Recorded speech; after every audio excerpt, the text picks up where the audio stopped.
ओम नमः शिवाय। शिवजी सदा सहाय। ओम नमः शिवाय। गुरुजी सदा सहाय। वायव्य संहिता के पूर्व खंड के अध्याय 30 से 31 ऋषियों के प्रश्न का उत्तर देते हुए वायुदेव के द्वारा शिव के स्वतंत्र एवं स्वर्णानुग्राहक स्वरूप का प्रतिपादन।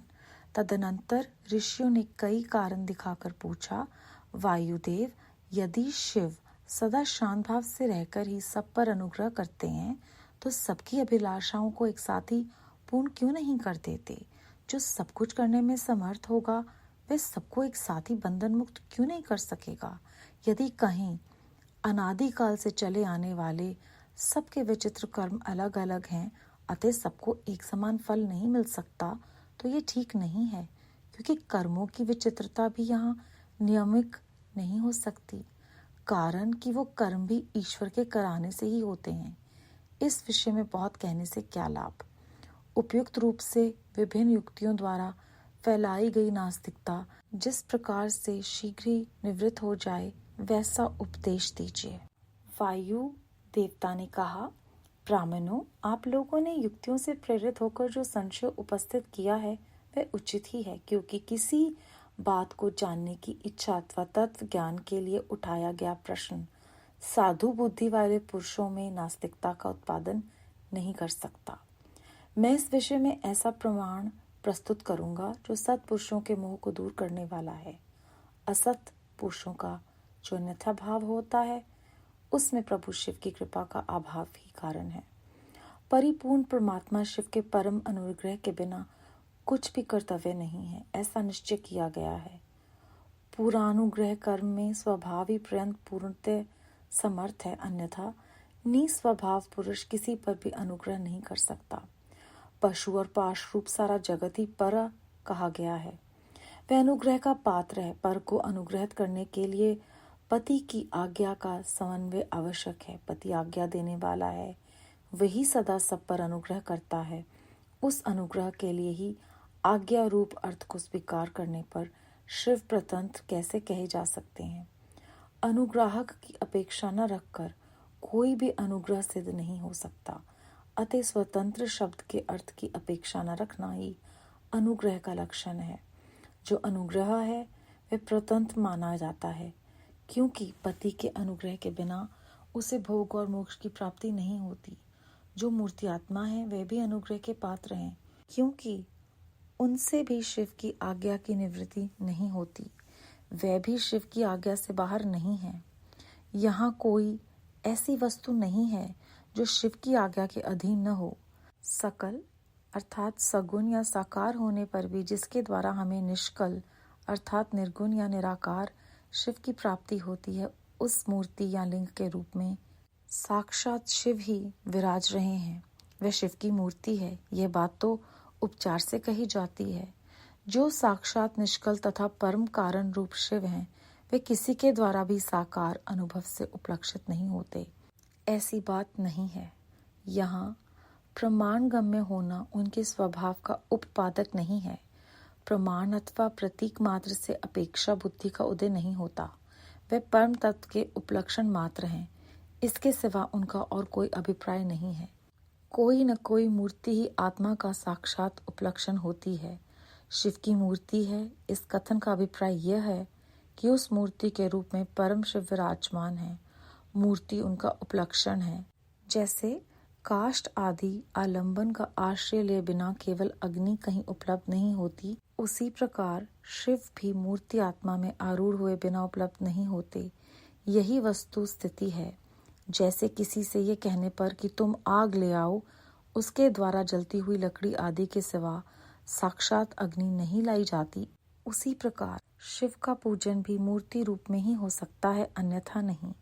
इसीलिए पूजा आदि में मूर्ति आत्मा की परिकल्पना होती है, क्योंकि मूर्ति आत्मा के प्रति जो कुछ किया जाता है वह साक्षात शिव के प्रति किया गया ही माना गया है। लिंग आदि में विशेषतः आचारा विग्रह में जो पूजित कृत्य होता है वह भगवान शिव का ही पूजन है। उन मूर्तियों के रूप में शिव की भावना करके हम लोग शिव की ही उपासना करते हैं। जैसे परमेष्ठी शिव मूर्ति आत्मा पर अनुग्रह करते हैं, उसी प्रकार मूर्ति आत्मा में स्थित शिव हम पशुओं पर अनुग्रह करते हैं। परमेष्ठी शिव ने लोगों पर अनुग्रह करने के लिए ही सदाशिव आदि संपूर्ण मूर्ति आत्माओं को अधिष्ठित अपनी आज्ञा में रखकर अनुग्रह किया है। भगवान शिव सब पर अनुग्रह ही करते हैं, किसी का निग्रह नहीं करते, क्योंकि निग्रह करने वाले लोगों में जो दोष होते हैं वे शिव में असंभव हैं। ब्रह्मा आदि के प्रति जो निग्रह देखे गए हैं वे भी श्री कंठ मूर्ति शिव द्वारा लोकहित के लिए ही किए गए हैं। विद्वानों की दृष्टि में निग्रह भी स्वरूप से दूषित नहीं है। जब यह राग द्वेष से प्रेरित होकर किया जाता है तभी निंदनीय माना जाता है। इसीलिए दंडनीय अपराधियों को राजाओं की ओर से मिले हुए दंड की प्रशंसा की जाती है। यदि साधु की रक्षा करनी है तो असाधु का निवारण करना ही होगा। पहले साम आदि 3 उपायों से असाधु के निवारण का प्रयत्न किया जाता है। यदि यह प्रयत्न सफल नहीं हुआ तो अंत में चौथा उपाय दंड का ही आश्रय लिया जाता है। यह दंडांत अनुशासन लोकहित के लिए ही किया जाना चाहिए। यही उसके औचित्य को परिलक्षित कराता है। यदि अनुशासन इसके विपरीत हो तो उसे अहितकर कहते हैं। जो सदा हित में ही लगे रहने वाले हैं उन्हें ईश्वर का दृष्टांत अपने सामने रखना चाहिए। ईश्वर केवल दुष्टों को ही दंड देता है, इसीलिए निर्दोष कहे जाते हैं। अतः जो दुष्टों को ही दंड देता है वह उस निग्रह कर्म को लेकर सत्पुरुषों द्वारा लांछित कैसे किया जा सकता है। लोक में जहाँ कहीं भी निग्रह होता है वह यदि विद्वेष पूर्वक न हो तभी श्रेष्ठ माना जाता है। जो पिता पुत्र को दंड देकर उसे अधिक शिक्षित बनाता है वह उससे द्वेष नहीं करता। शिव की आज्ञा का पालन ही हित है और जो हित है वही उनका अनुग्रह है।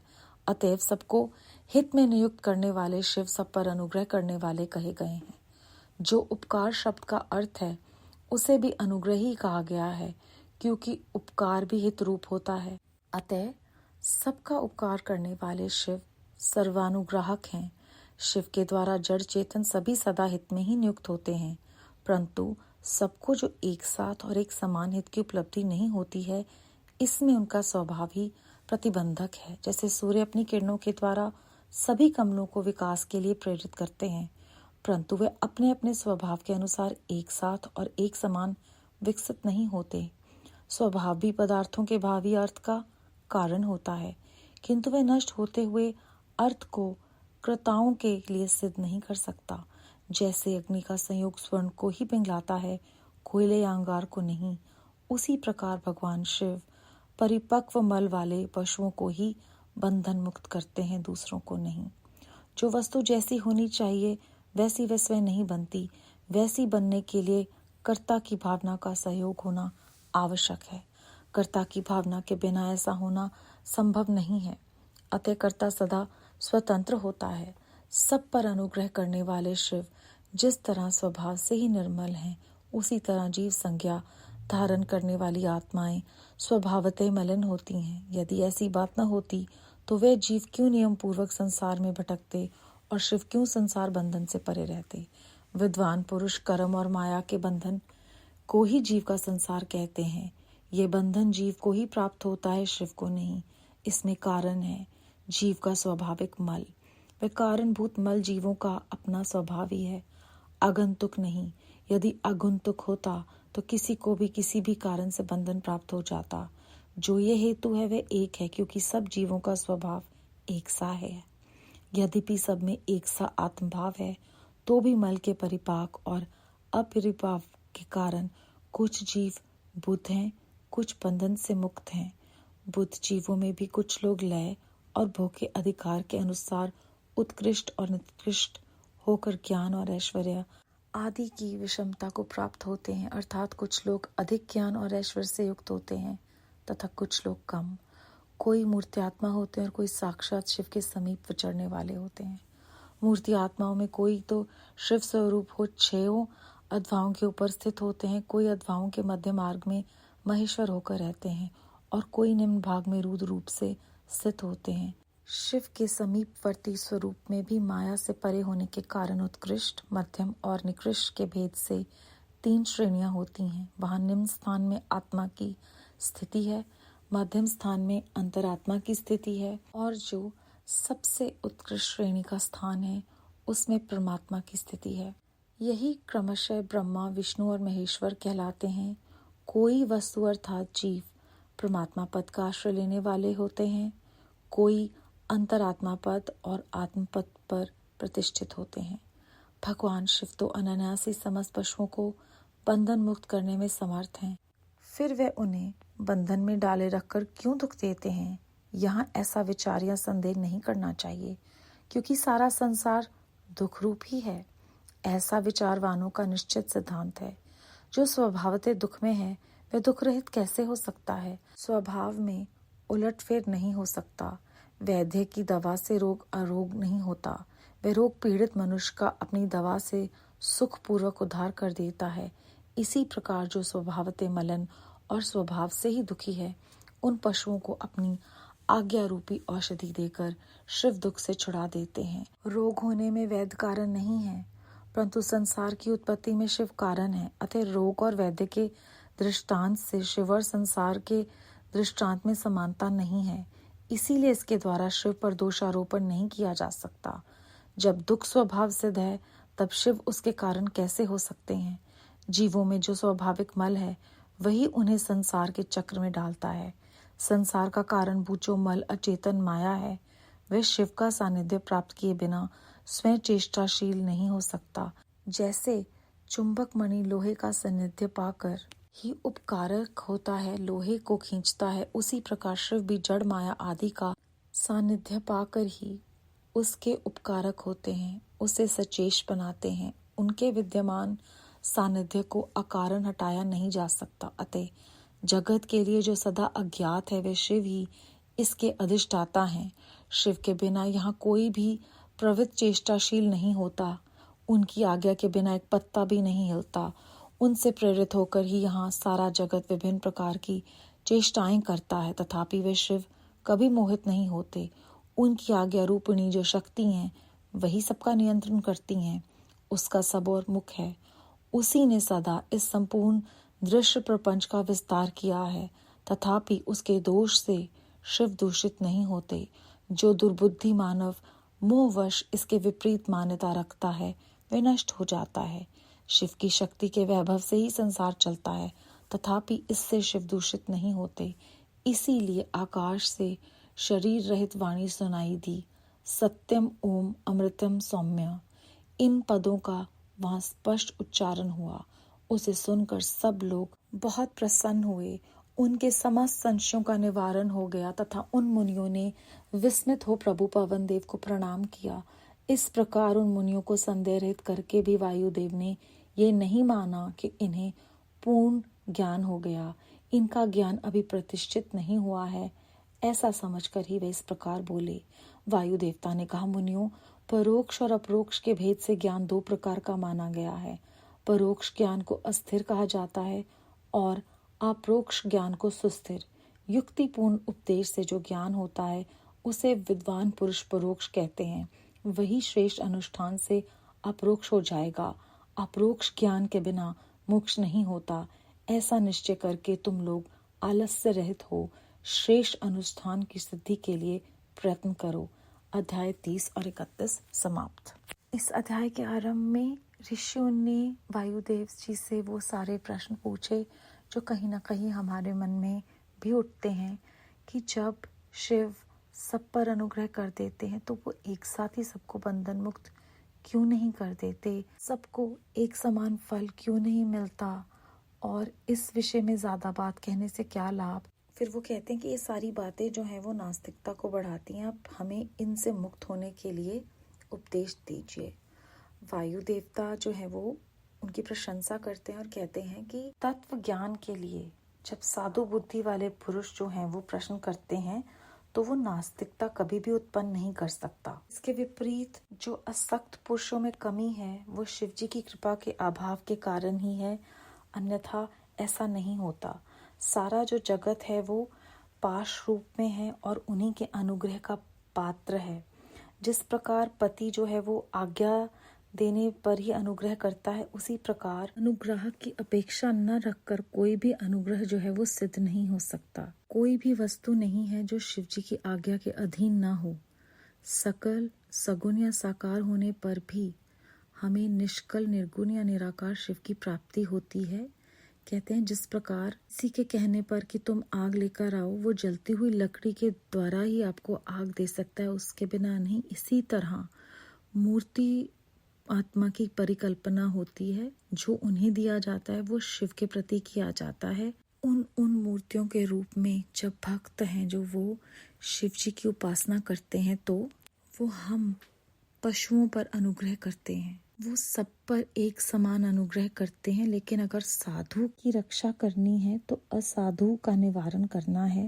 वो पहले साम आदि 3 उपायों से प्रयत्न करते हैं। अगर वो फिर भी नहीं अपनी मार्ग से हटते तो फिर दंड ही एकमात्र उपलक्ष्य रह जाता है। जिस तरह पिता जो है वो दंड देकर पुत्र को शिक्षित बनाता है, उसी प्रकार परमात्मा जो है वो हमें हमारे गुणों को बढ़ाने के लिए और अवगुणों को दूर करने के लिए दंड का विकल्प चुनते हैं। उनकी आज्ञा का पालन ही हित है, और जो हित है वही उनका अनुग्रह है। जिस प्रकार जो सूरज है वो सभी फूलों को एक समान रोशनी देते हैं, लेकिन कुछ जो है वो बढ़ते हैं ज़्यादा और कुछ नहीं, अपने अपने स्वभाव के हिसाब से वो विकसित होते हैं। उसी प्रकार कर्ता की भावना का संयोग होना आवश्यक है, क्योंकि परमात्मा ने हमें स्वतंत्र बनाया है। वो तो सब पर अनुग्रह करते हैं, इसीलिए जीव संज्ञा धारण करने वाली आत्माएं जो हैं वो धीरे धीरे मलिन हो जाती हैं और वो माया और बंधन में फंसकर रह जाती है, जिसे हम संसार के नाम से जानते हैं। जिस प्रकार चुंबक जो है वो लोहे का सानिध्य पाकर उसे अपनी तरफ खींचता है, उसी प्रकार शिवजी महाराज भी जो जड़ माया है उसका सानिध्य पाकर उसके उपकारक होते हैं और जीव को सचेष्ट बनाते हैं। और ये सब कुछ उन्हीं के सानिध्य से हटाया जा सकता है, अन्यथा नहीं। जगत के लिए जो सदा अज्ञात है वे शिव ही इसके अधिष्ठाता हैं। वैद्य की दवा से जो है वो रोग का निवारण होता है, लेकिन हम ये नहीं कह सकते कि जो वैद्य है वो रोग का कारण है। संसार की उत्पत्ति में शिव कारण जरूर हैं, लेकिन फिर भी हम शिव जी पर दोषारोपण नहीं कर सकते, क्योंकि जीव जो हैं वो स्वाभाविक मल हैं और शिवजी महाराज जो हैं वो जड़ माया का सानिध्य पाकर ही जीव का उपकारक बनते हैं, उसे सचेष्ट बताते हैं। उनकी आज्ञा के बिना पत्ता भी नहीं हिल सकता। उन्हीं की प्रेरणा से मनुष्य जो है वो विभिन्न प्रकार की चेष्टाएं करते हैं और शिवजी वो मोहित नहीं होते। जो शक्ति हैं वो इस सब का नियंत्रण रखती हैं और इस तरह पूरे प्रपंच का जो है वो विस्तार किया। और सब कुछ में रहते हुए भी शिव जो हैं वो दूषित नहीं होते और इस तरह से सारा संसार चलता है। और उसी समय जब वायुदेव ये सब कह रहे थे तब आकाशवाणी सुनाई दी, जिसका अर्थ था हाँ ये सत्य है, अमृतमय है और सौम्य है। ये सब कहकर वायु देवता जो है वो मुनियों को प्रणाम करते हैं और वो ये पता है उनको कि अभी उन्हें पूर्ण ज्ञान नहीं हुआ, तो वो समझाकर बताते हैं कि परोक्ष और अपरोक्ष 2 प्रकार के ज्ञान हैं। परोक्ष ज्ञान जो है वो अस्थिर है। जब युक्तिपूर्ण उपदेश से हम ज्ञान अर्जित करते हैं उसे परोक्ष कहते हैं, लेकिन अपरोक्ष ज्ञान जो है वो मोक्ष को प्रदान करने वाला है। उससे प्राप्त करने के लिए प्रेरणा देते हैं कि तुम आलस्य रहित होकर निश्चय करो कि तुम आलस्य रहित होकर इस अनुष्ठान की सिद्धि के लिए प्रयत्न करोगे। और वो आने वाले अध्यायों में हम इस बारे में ज्ञान देंगे। बेअंत शुक्राना गुरु जी महाराज। ओम नमः शिवाय। शिव जी सदा सहाय। ओम नमः शिवाय। गुरु जी सदा सहाय।